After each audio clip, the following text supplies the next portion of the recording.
This is Tony Cannuli, and this is a Leadership Factory Hangout. I'm the co-host of the Leadership Factory. I'm the marketing director for the Home Business Radio Network. Orrin Woodward is the anchor, and this Leadership Factory, we were just talking about it before we launched. And 6 months ago, we didn't really know where this would go, but we've been getting so much tremendous feedback. For those of you that are new, that are just watching now or listening for the Leadership Factory, just to give you a little bit of background, Orrin Woodward's our host. Orrin is he's started two multi-million-dollar personal development companies. He's the best-selling author of now going to be a third book that's just launching here recently, but one of them, Resolve 13 Resolutions for Life, is actually in the top 100 bestseller list in leadership in the world. Congratulations, Orrin. That is unbelievable. And you guys, or you gals and ladies and men that are watching or listening to the Leadership Factory, you get the benefit of some of the best information anywhere. As a matter of fact, I've gotten feedback. I was just sharing with Orrin. I've gotten feedback over the last 30 days from some of the greatest professionals in our profession that said they've never seen this kind of value and content provided anywhere at any cost. And so you guys get that. We have a phenomenal guest today, Chris Mattis, and I'm going to turn it over to Orrin. He's going to share with you a story. And today it's going to be about relationships. It's relationship 101. It's friendships. It's the basis of what all true, powerful communities and networks are all about. And with that, I want to turn it over to my co-host, great friend, Mr. Orrin Woodward. Okay, thank you so much, Tony. I am excited to have Chris Mattis here today and get a chance to interview him on, in my opinion, my favorite topic to talk with Chris about, because, if I were to go back to biblical times, I would call Chris Mattis the Barnabas in our life business, because he is the great encourager. Everywhere I go and spending time with Chris, I'll just see him encouraging people, and his ability to get specific, like his brain, the way it can combine information. I was doing a book signing once, and Chris was behind me. He was hosting me, and as people were coming up, he was introducing their names, but he wasn't just saying, hey, this is so-and-so, which would have been impressive enough, because I think we went through 40-some people, and he had everybody's name. But he didn't just have a name. He had a specific story for that person, and why what they were doing over here and how special they were because of this. And I'm thinking, man, this guy's memory and also his willingness to say all the good that he can of everybody. So Chris has truly became one of the best in our whole community as far as building friendship. So when we were talking about, well, what topic would we want to share on this Leadership Factory since we have Chris Mattis, I thought, well, why don't we have him share some of his principles about how he builds friendships? Now remember, this guy's got 1,000+ people showing up to events. He's on his way to some of the highest levels in our business. And I'm not shocked by that, because when you build those friendships, you build long-term relationships, and that builds a long-term business, because at the end of the day, all business is relationships. So Chris Mattis, welcome to the show. Thank you guys for having me. I'm honored to be here. It's been fun watching the interviews you've done in the past, and I was excited when I got the text from Orrin that I would be one of your guests. So thank you so much for having me. Oh, excited to have you here, Chris. Before we get into the questions on friendship, why don't you just give people just a little background on kind of how you were introduced into this crazy networking field, and what kind of led you to here? So I was a psychiatric nurse, and I was working 2 full-time jobs, graveyards for the state and then day shift for the county. And I met a gentleman who was a school teacher and was in the industry, and he said our daughters wanted a play date. He said, what do you do? And I said, well, I'm a psychiatric nurse, but I'm looking to start my own business, and I grew up in a family business, but I don't want to work 100 hours a week like my dad. I said, so what kind of work do you do? And he goes, I help people start businesses. And I said, oh, how much do you charge? Because I looked at franchises at that point and restaurants, and he said, well, that's not the way that it works. It's I'll actually help you get profitable, and then I get a percentage of your gross productivity. And I said, oh, that's like a small franchise. I said, that's great. So you're free labor? He said, yeah. And I remember being at my front door, and he asked me a question that changed my life. And I told him how I didn't have the time to do something else, and he taught me that time doesn't equal money, it's thinking. I told him I didn't have the money to do this, and he said, well, of course not, but you'll always find the money for the things that are priorities in your life. If this will do what I say it will do, you'll figure it out, right? Oh, yeah, that's true. And then he said, and then I said, but I'm mentally fried. I work with crazy criminals 16 hours a day. I come home, I barely see my kids. Everything's falling apart. I said, life's just not working. And he asked me a question. He said, Chris, if you don't change something, where are you going to be in 5 years? I didn't even hesitate. Older and broker, when's the meeting? That was my answer. So I go out and end up, meeting a bunch of people in the industry, and I got excited. And they didn't know what they were doing, and I didn't know what I was doing, but it started me on learning. It started me on reading books for the first time maybe in my whole life, listening to CDs, knowing there was this whole other world out there.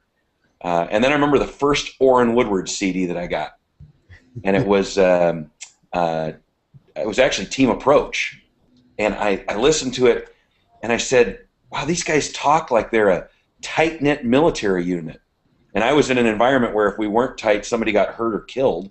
So I really appreciated what I heard. And then we just listened to the next CD, and then it was the same. And then the next CD. And literally, Orrin Woodward, Chris Brady, and Tim Marks had earned my trust through audios without me ever seeing them live or ever speaking to them.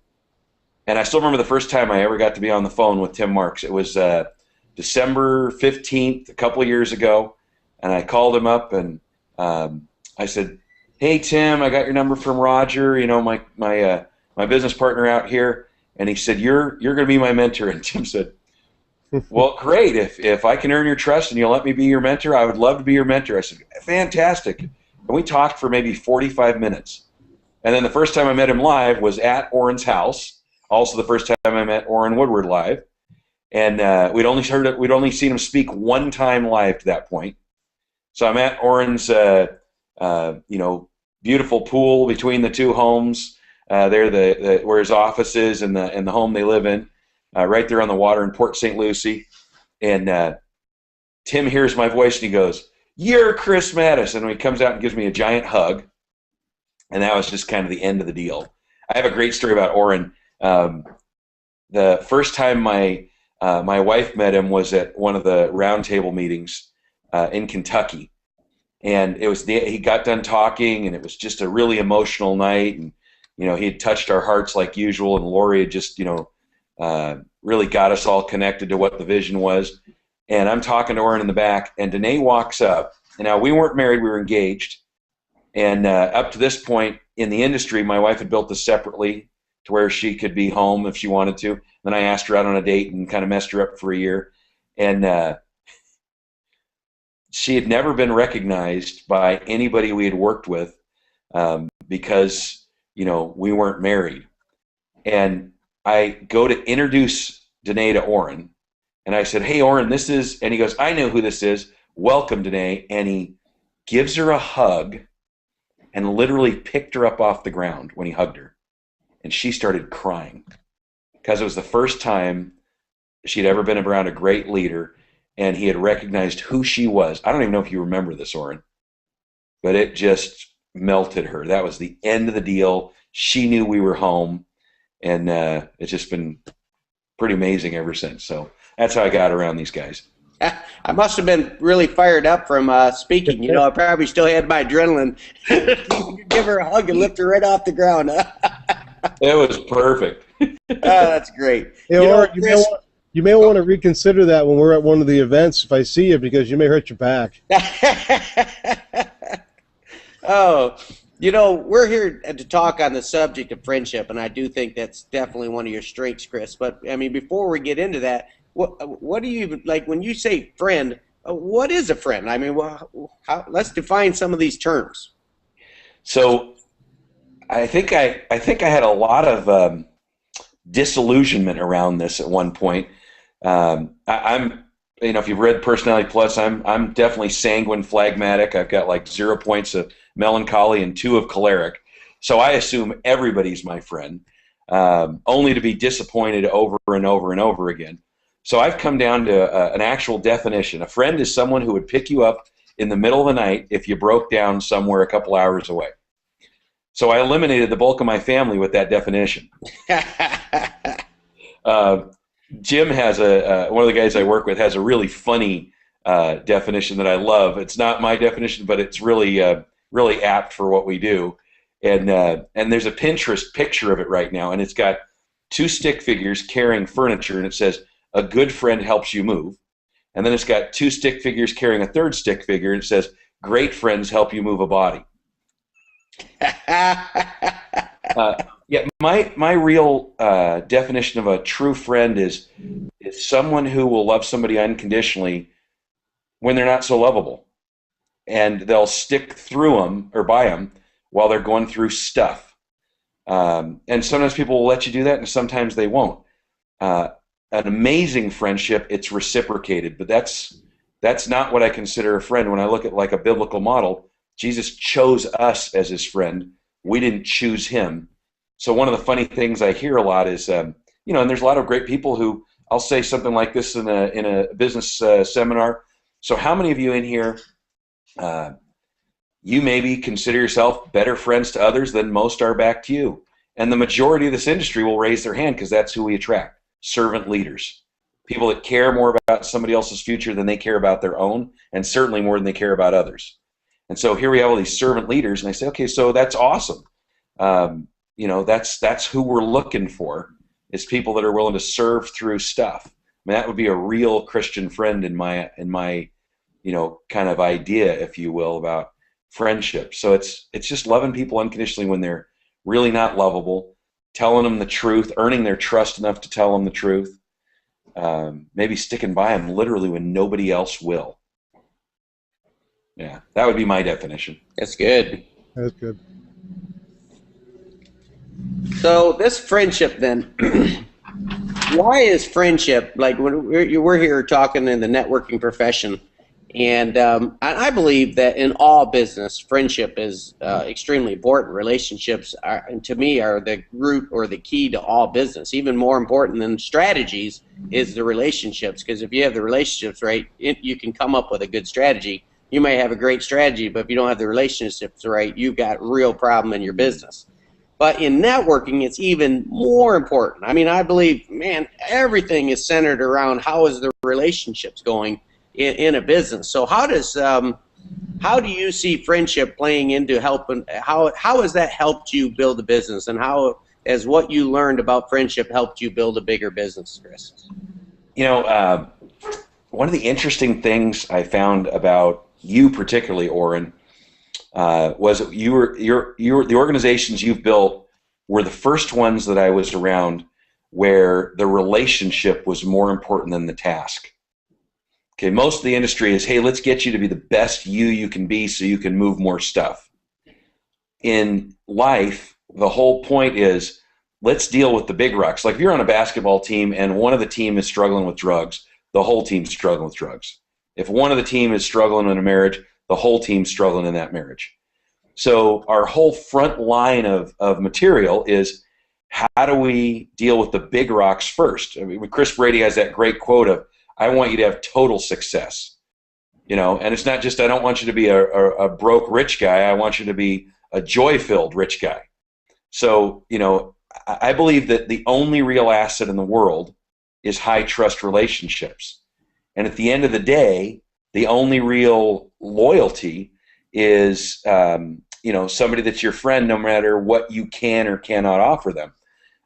So it was just impressive to be around life and the leaders within life, because frankly, I've tested that on accident and on purpose, and you've lived it out. Matter of fact, there's that great quote from Abraham Lincoln. I don't like that guy. I need to get to know him better. And really, your ability to get to the heart level with people that you don't have anything in common with is the determining factor on your ability to influence others.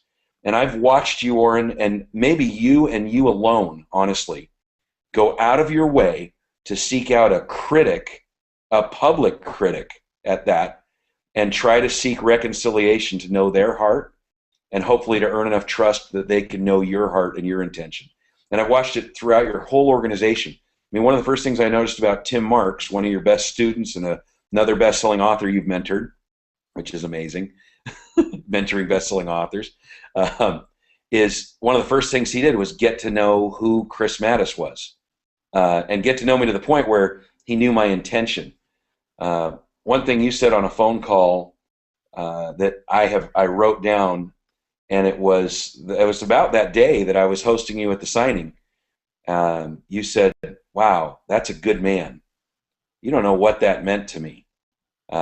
It was impressive. You've got in Resolved in the friendship chapter. You've actually got 8 principles to guide what a real friendship is and how to build them.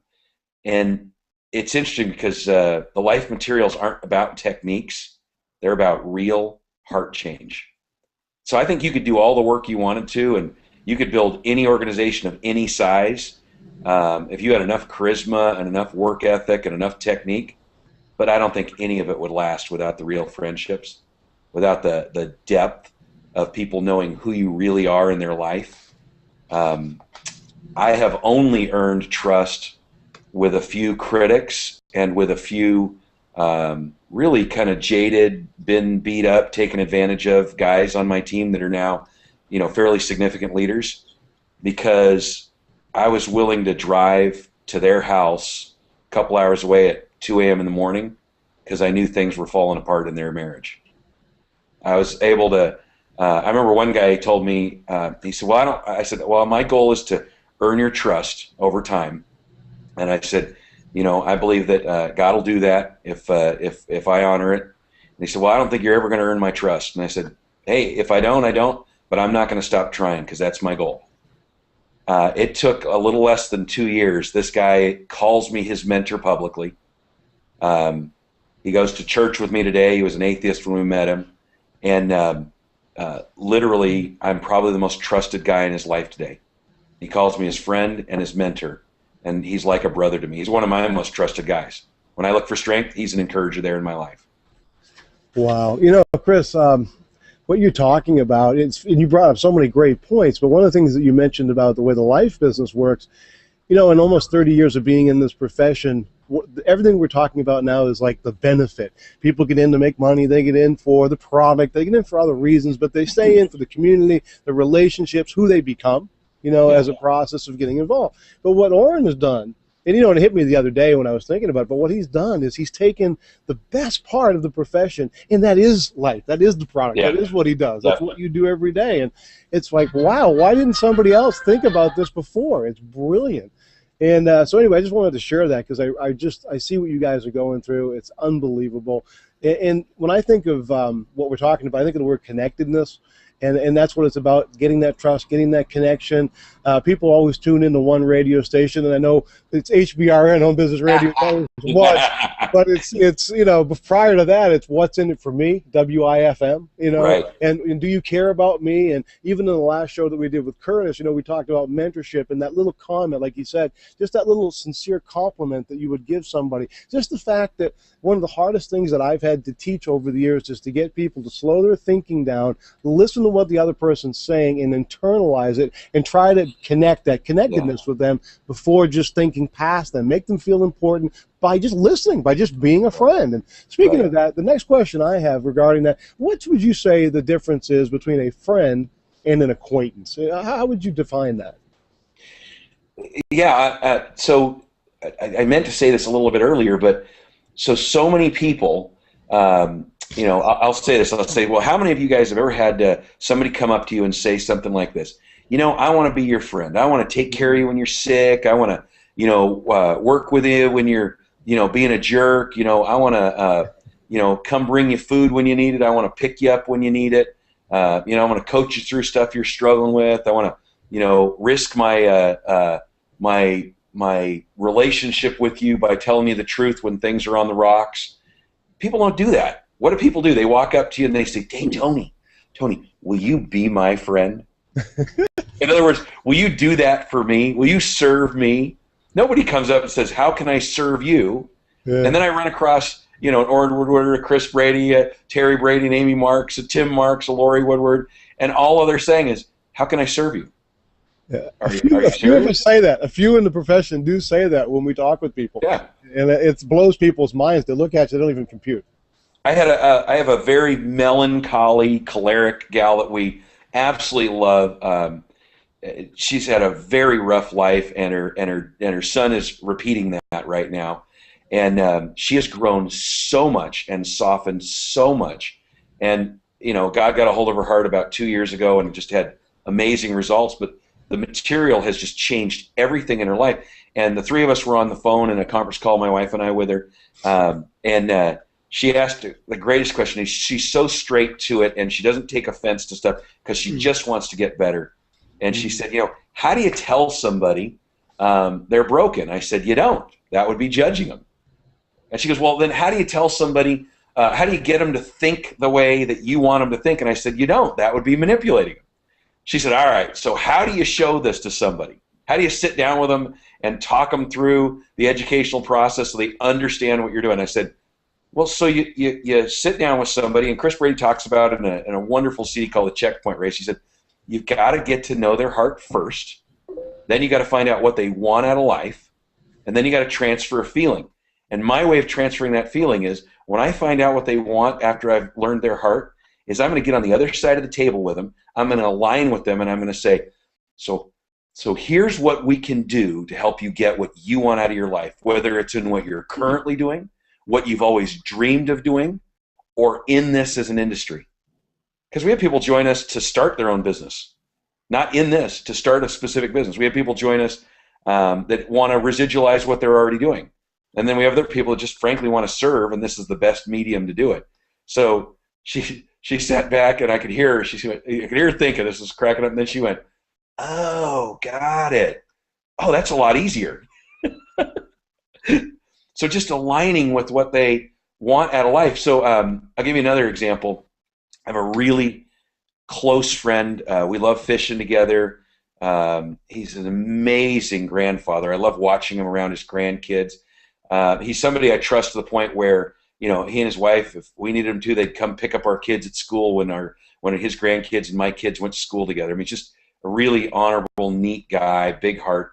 And one day he's contractor, doing some work for me, and he said, so what's your next dream or your next goal? And I told him my next goal, and I said, here's the peanut I've laid out in front of me. And I told him about, I love long distance shooting and a specific rifle I wanted to get, and what I was going to do when I got it. And he started to get critical, because that's our nature, our fallen nature. And he said, well, Chris, it's a lot tougher to do distance shooting than you might think. And he started raining on my dream, started seeding doubt. And I said, hang on a second. I said, I don't know if you know this, but I've won a lot of distance shooting competitions. And I've got a lot of Marine snipers and some other guys on the team that have volunteered to teach me the long distance stuff. Oh, okay. And I thought about that interaction for a couple of days, and I called him up and I said, hey, bud, can I ask you a question? I think I've earned enough trust with you to ask this. I said, the other day this happened.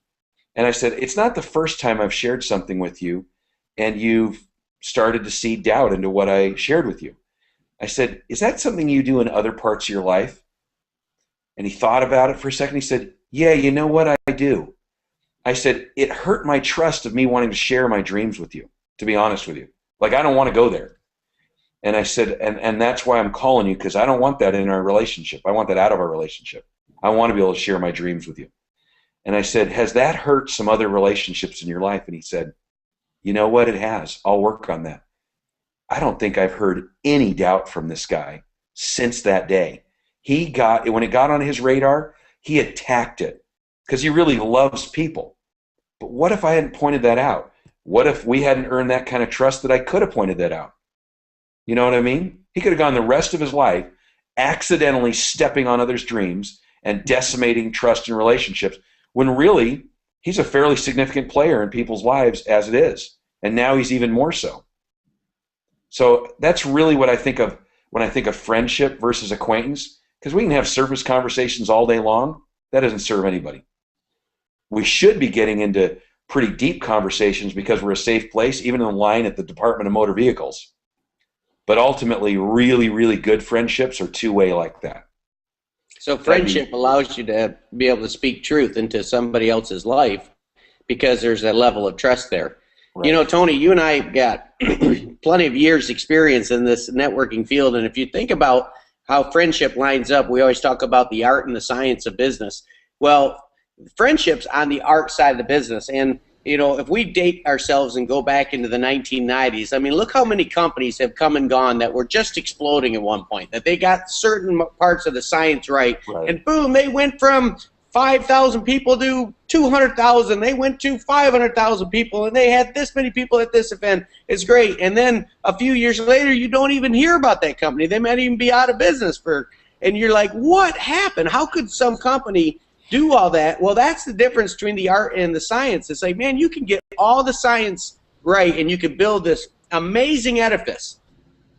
But if you light fires and just start, I'm going to create this little fire and put it over in this corner of the edifice and of the structure. I'm going to light fires. And these fires are unresolved conflict. These are people that are, quote, business partners, but they're not even friends. Yeah. They won't speak truth to each other. So-and-so offended so-and-so, and I'm not even going to address it. I'm just going to sit over here and burn. Well, can you imagine, you know, we've got some, let's say we build a 12,000 square foot house and we're going to go to bed one night. We just kind of look in the corner and we're like, oh, boy, there's just this little spark. There's just this little flame over there in the corner. It's not even worth messing with. I'll just go to bed. I'll deal with it tomorrow. Well, people don't, you won't have a house tomorrow. In this business, how many times have you seen top leaders, they get little tiffs, and it doesn't take too many top leaders. You know, it's like, I appreciate Chris, his relationship with Tim Marks, because if there's ever an issue, those two guys are going to be on the phone because they understand if they let that relationship burn, that burns a whole bunch of other relationships throughout the group. And if there was a principle I wish that I could just give to every leader out there in the networking field, it would be to understand what's the point in building a great business if you're not going to ensure the foundation is solid to stand the test of time. Right. And so, man, while you're working and getting all the structures in place and coming up with great products and great strategies and great processes to put people in your business, also make sure to never forget that those circles that are going in your business, they're not just circles. They're people. And because they're people, they've got great points and they've got not so great points. And your ability to take your community and love a person where they're at. Because every one of those stories, Tony, that we could go through of this rocket growth and then collapse is because eventually they replaced love with hate. Instead of loving their people, and because it takes love to be courageous enough to sit down and have conversations, crucial conversations. That takes love to do that. But instead, people get to the point where they don't love enough to have crucial conversations, which really means that they hate their people because they're not willing to fix it, and they just let this burn, and eventually it toasts that relationship. And how many top leaders, I mean, here's all these people that are getting in, and top leaders are like mom and dad. And I tell you, the kids don't have any fun when mom and dad are fighting all the time. No, you know, Orrin, you're absolutely right. I see it every day in the profession, and you know, the real reality is that, you know, when you get into the profession, most companies teach you, you know, how to make a list, how to set goals, how to have a meeting, you know, how to follow up, you know, the basic mechanics of the business. But the people side of it is more important than any and all of it. And without the people side of it, none of it matters. And I found that to be the case. And I believe that everybody that commits to a career in our profession within their company, they need to invest 80 to 90% of their time in the people side of it alone. If they do that, everything else will take care of itself. I absolutely believe that from just sheer experience over the years. You're absolutely right. That's why the show is so important. What we're sharing is so important right now. You know, and I wanted to ask you, Chris, you know, the Christian viewpoint of friendship. What's your thought? I know that's been very important to you. I know it's been very important to you, Orrin, as well, and myself in building a business. What's your thoughts on that? And, you know, and keeping that connectedness. And, you know, the Bible teaches, you know, it's our best teacher. It's a lot of great information if we just take it and use it and use that information. You know, Orrin has a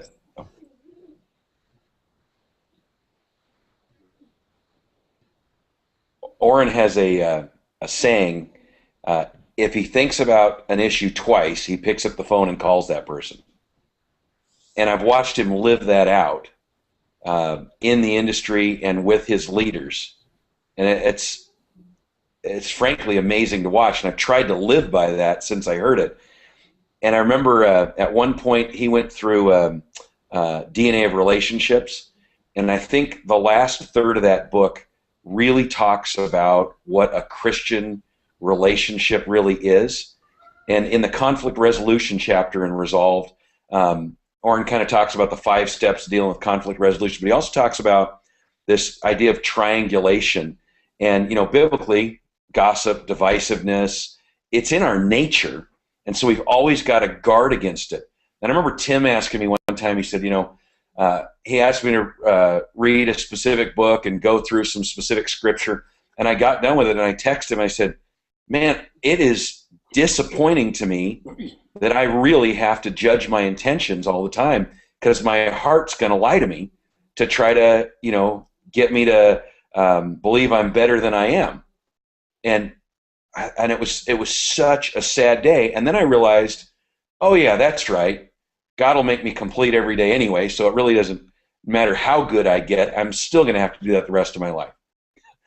So when I think of Christian friendship, or what Jesus teaches about friendship, that's where I really think of, in times of need. That's where you really have brothers that are born. That's where you really end up with the closest friendships is under attack, if you will. That's where I've sorted out whether somebody's really a true friend or not. Because I watch churches fall apart and boards just disappear because something goes on and nobody ever sits down to find out what's really the issue. Nobody ever sits down to find out what's really in the heart of the participants in the issues. And it could have been sorted out if somebody had been a big enough friend or a real enough friend to just ask a few questions, take somebody out to lunch, stop the gossip. One of the things that I think is the most impressive about an Orrin Woodward, a Chris Brady, is to watch them guard each other's backs or have each other's backs. So if somebody brings something up when someone's not present, they immediately say, hey, is that something I can quote you on? Or, hey, is that something that we need to resolve, or something you're just venting about? Because if something you're venting about, you need to go back and talk to them. And if I can't help and resolve it, I don't even want to know about it. I remember at the hospital, I got to the point where I'd read enough and been around this enough that people would come up and complain about something. I said, can I just ask you a question? Is that something you want to fix or just complain about? 60% of the time they would say, I just want to complain about it. Then I don't want to hear about it again. If you don't want to do the work to fix it, you don't want to be part of the change, don't even bring it up. Oh, okay. And I have to watch it in myself too. The bigger you get in leadership, the less you can allow any of those little, burrs to get in there. I can't tell you how many times I have somebody ride with me somewhere just so I can figure out their heart, get to know them a little bit, and make sure that things are clear between us so that they know they can trust me and I know I can trust them, and we got each other's backs. I remember the other day, one of the guys that really doesn't have a lot of friends, he never really probably has in his life. He's got a really interesting worldview around trust, and he's starting to soften up on it. And he introduced me to somebody, and I guess he wasn't expecting me to edify him the way that I did, because I pulled out like the 3 really big gifts he's got and how they'll serve this new person. And he walked away with a big giant smile on his face and puffed out chest. Well, I've never had him do this. He brought 5 more people to me within an hour to do the same thing with. He's like, I want more of this. This was good. And it started that trust process. But it's really having each other's backs, covering each other's weaknesses. I mean, we can all find flaws in each other. I've heard Orrin say it. I've heard Tim say it. I've heard Tim talk to people in my team that are struggling with an issue around me. I am sanguine. I have had to learn how to not be in bondage to that. I still work on that. Yeah, Chris was 5 minutes late, or he said it was going to go this way, and then something changed on the PC, and I think really Chris shouldn't have told me about it ahead of time. And, stuff changes. It's part of the industry. It's part of life. And, Tim goes, well, I'm just going to tell you, here's what Chris sees in you. Here's what he tells me about you. He's your best advocate, your champion with us. And, I might be able to coach you down the road when you start hitting some other ranks in here, but I'll be honest with you, you're going to find more flaws in me around this area and this area. So, I'd probably learn to overlook those and have his back. And, you think of that biblical edification. you know. And so many people confuse edification with deification, but what is it I can build up and uplift? And then how can I cover my team's, my leaders' weaknesses so they're effective? Orrin has a saying, your upline's effectiveness in your business is your responsibility. And so I've had to think through, how can I make Tim Marks the most effective in my organization? I was just talking with Orrin before we got on this call about that, and I've had to think through, because sometimes you do something unconsciously and you don't know why you did that, and then Orrin's always getting us to think systematically, especially in that chapter in Resolve. They're like, oh, well, so why do I constantly do that one habit? Oh, I got a fear around this, or a doubt there, or I messed that up before, you know, or I just don't know what I'm doing there. Oh, okay, well, how do I solve that? You know, so my daughters are chasing the dogs upstairs. Apologize about that. But so that that's kind of what I think of when I think of Christian friendship is, do we have each other's backs, and are we there through the really rougher times when maybe others would step away from us? Hey, Chris, let me go to that. Do you have each other's back? Because you mentioned that word triangulation. And this is such a powerful concept because, you know, in a networking profession, you're going to have all kinds of interconnected relationships. You're friends with so-and-so who also happens to sponsor so-and-so who happens to sponsor so-and-so. And somebody 3 or 4 levels down comes up to Tony and says, Tony, I just can't work with Chris Mattis. Man, he's driving me crazy. He did this the other day. And at that point, Tony's got to decide, do I have Chris's back or not? Now, that doesn't mean you say, you shut up, you never say a word about Chris Mattis, how dare you? Because, hey, we understand that all of us have issues, so there might be an issue there. And maybe Chris would appreciate learning something where he can get better, because Chris never intentionally, where I'm going to go out and offend this guy in my team.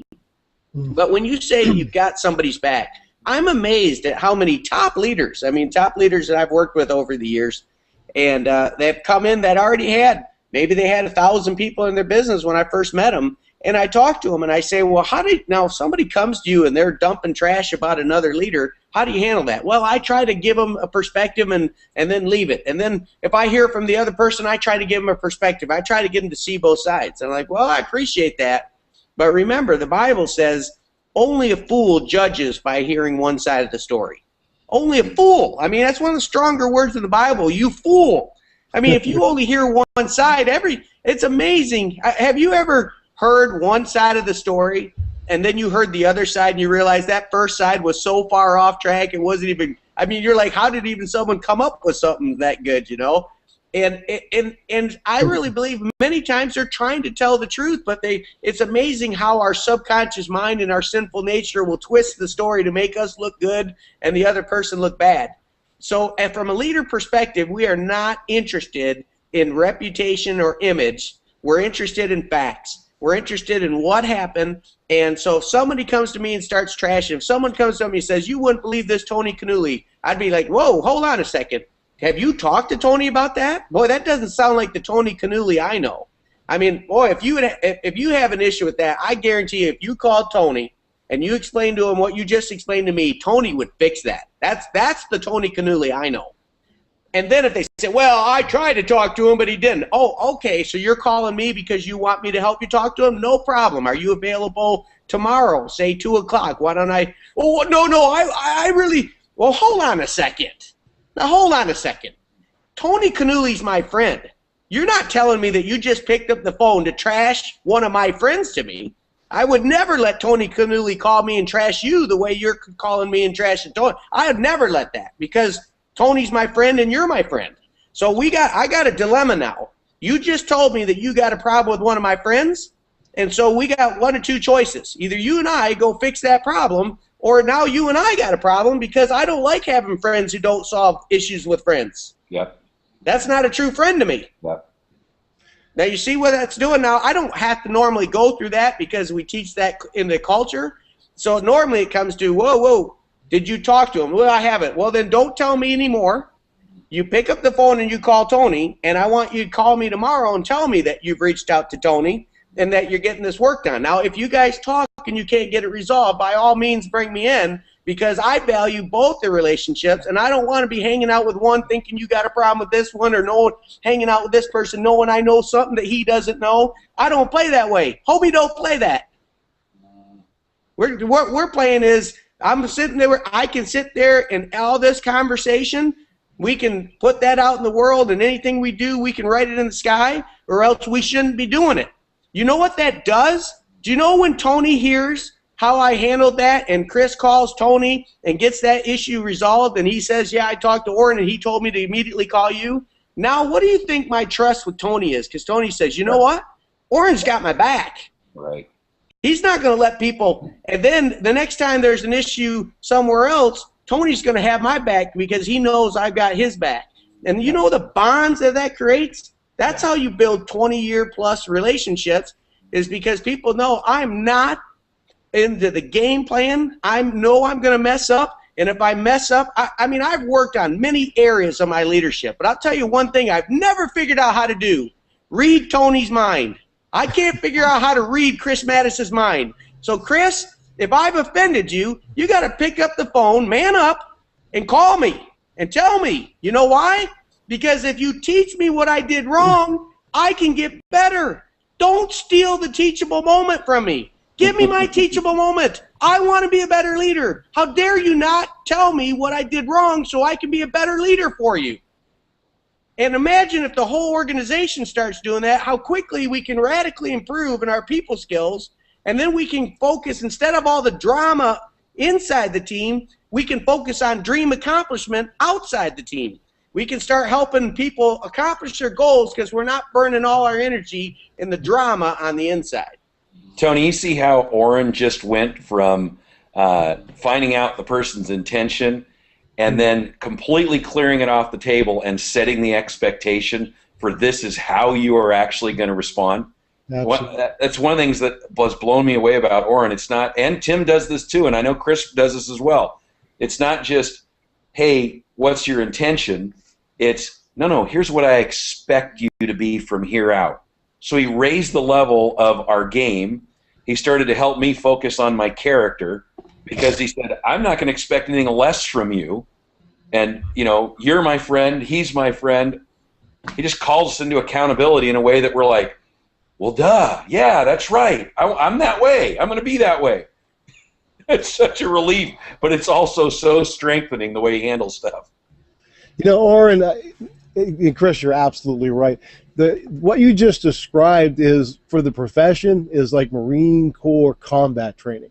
This is every issue, and almost every issue we have in the business, if not every issue, gets distilled down to what you're talking about right now, in my opinion. And, you know, this is something that takes some time to learn. It's more intermediate. It takes some time, and you're asking questions, for instance, Chris, and what you're sharing about asking those questions, how to ask them, what Orrin was talking about, where he kind of set it up where, look, you know, I'm not going to trash this person. I don't appreciate you trashing to me in a way, but if I can help you resolve this, I will. Otherwise, you know, if you just, and like you said, if you're just going to complain about it, then, or do you want help with it in defining that? Well, I just want to complain about it. Well, okay, well, when you want help, let me know.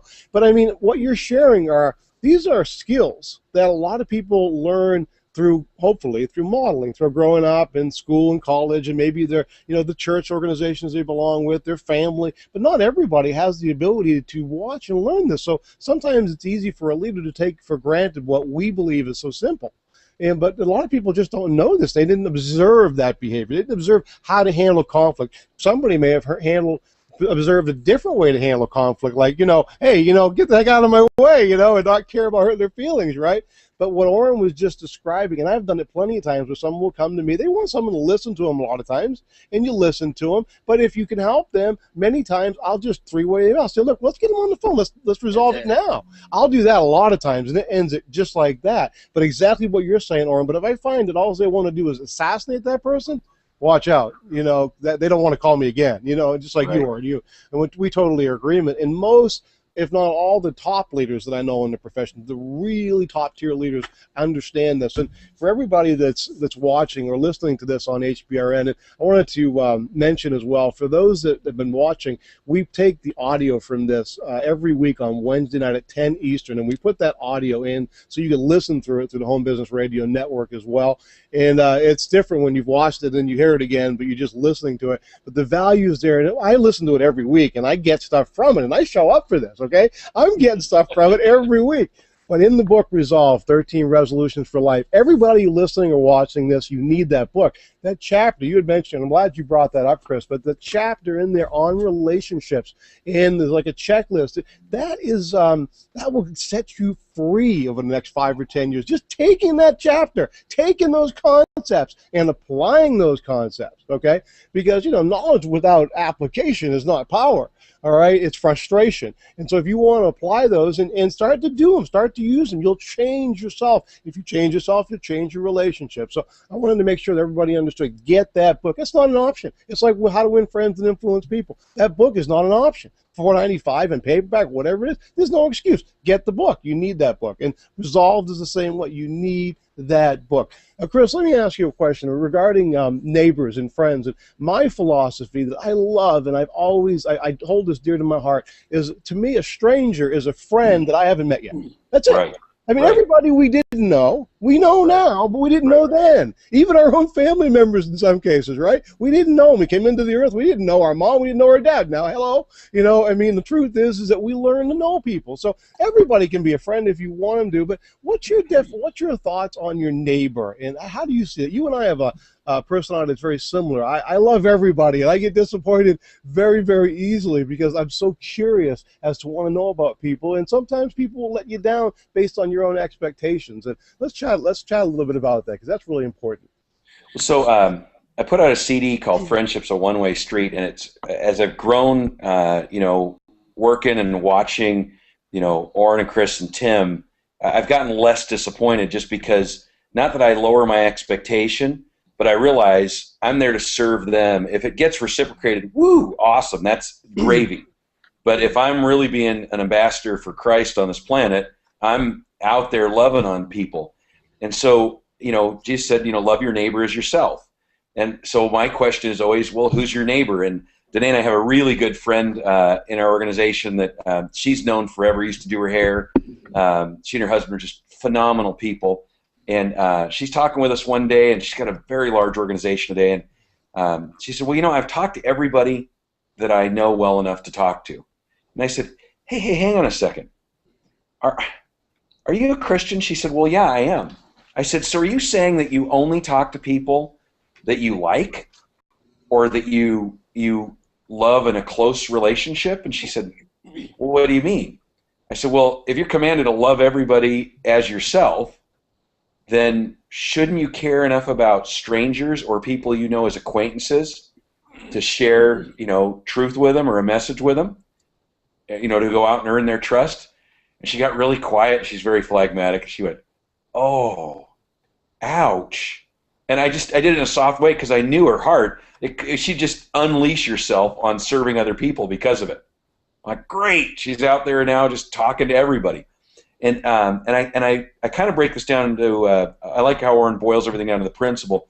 I break it down to bully psychology. So if you see somebody that maybe you know okay, you know, you don't know well, they're standing out in front of your house on the sidewalk, maybe they're your actual neighbor, and somebody comes along and starts punching them in the face and knocking them down, I hope you have enough courage and you care enough about people that you would go stop that. Okay? I certainly couldn't stand there and watch it, to be honest with you. You know, people have all these reasons why we have different wars, and one of the simplest ones is if somebody's going to go beat up another country and we do nothing about it, then we obviously don't care about anybody else but ourselves. And I'll tell you the truth, if you let them go long enough, they'll eventually be at our door beating us up. Just like if you let a bully in a neighborhood punch enough kids, eventually they're going to come to your door to punch you. And so when I think of it, I boil it down to that. And Orrin's heard me say this term a lot. You know, I refer to people as, hey, brother, how are you doing? Not bro, hey, brother. And I don't do that out of, hey, I can't remember your name. I do it out of, I want to remember you are my brother. And if I don't treat you as such, it's an endearment term to me. If I don't treat you as such, then I'm going to treat you as less than me. It's a way to remember you are my equal or superior, and I'm here to love on you and be your brother in Christ. So really, when it comes down to it, it's, you know, who's God got you there to serve? Whether, again, it's a DMV line, the grocery store, or your neighbor that's hurting, that you just never spent any time to get to know. I can't tell you how many times I walk, around different areas and I see like a teenager sitting by themselves crying, or sitting by themselves looking sad. And, hey, how you doing? What's going on? I always want to smile and, and give a word to people, or even just a hello. I remember one time I was really struggling. I had a massive headache over a weekend. It was an event. Things just weren't going great.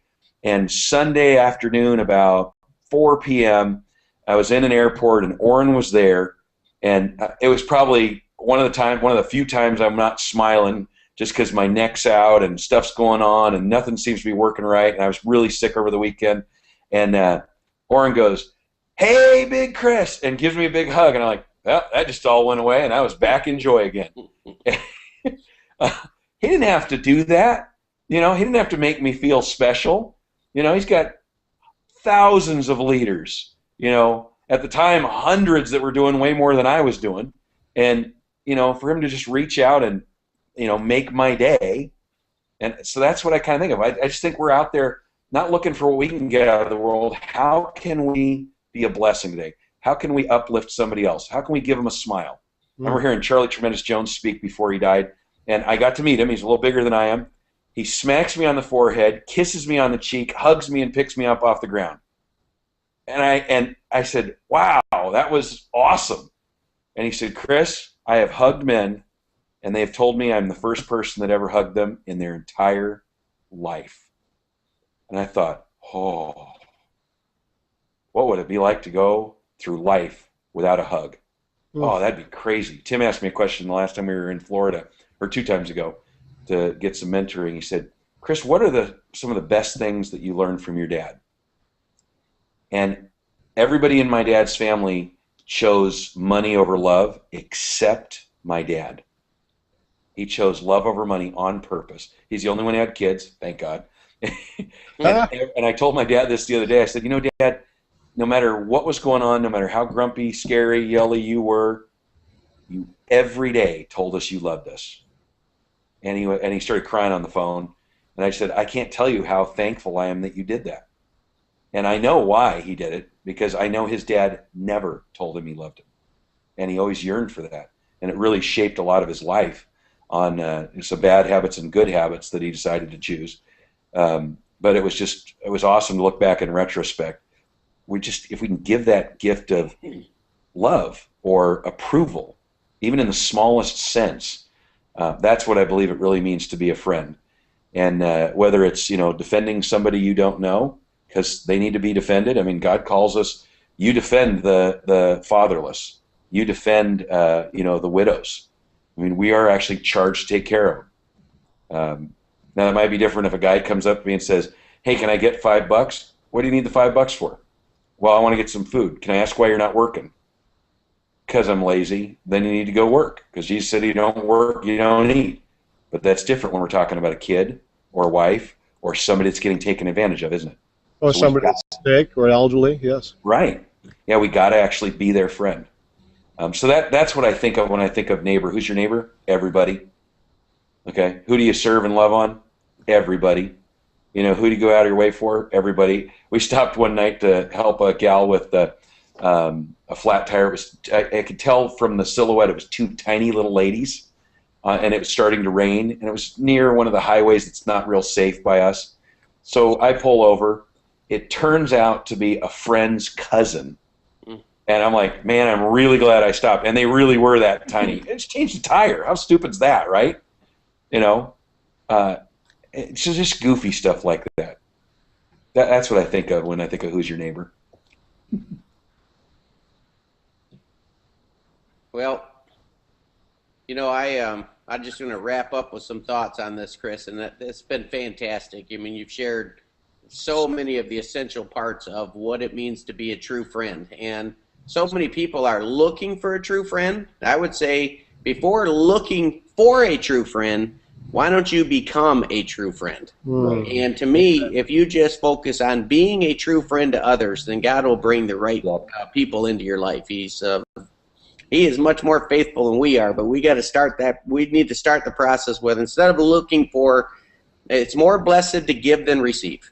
So let's give the type of friendship that we dream to have, and then some people out there will reciprocate. And that's why I feel like, my friendship has been developing with Tony. It's like, hey, he was just a name I'd heard in the profession for many years, and then just getting a chance to talk to him, like, you know what, Tony's got the same heart for people, and the same concern about the role of leadership and how leadership can change our whole profession. And so now here we are doing a leadership factory. How many months, And Chris, your hunger to become a leader and want to accomplish more for your family and live a life of significance drew you into our community. And so now you're being mentored one of the top people in Tim Marks, and knocking on the door, going policy counsel yourself, and building a great life business. So it's just great to see all these stories. And so it starts with whatever you're looking for, be it yourself first. Be the model. Be the one unit that's doing it right. And if I were to close up just some final thoughts on friendship, I would say accept, approve, and appreciate.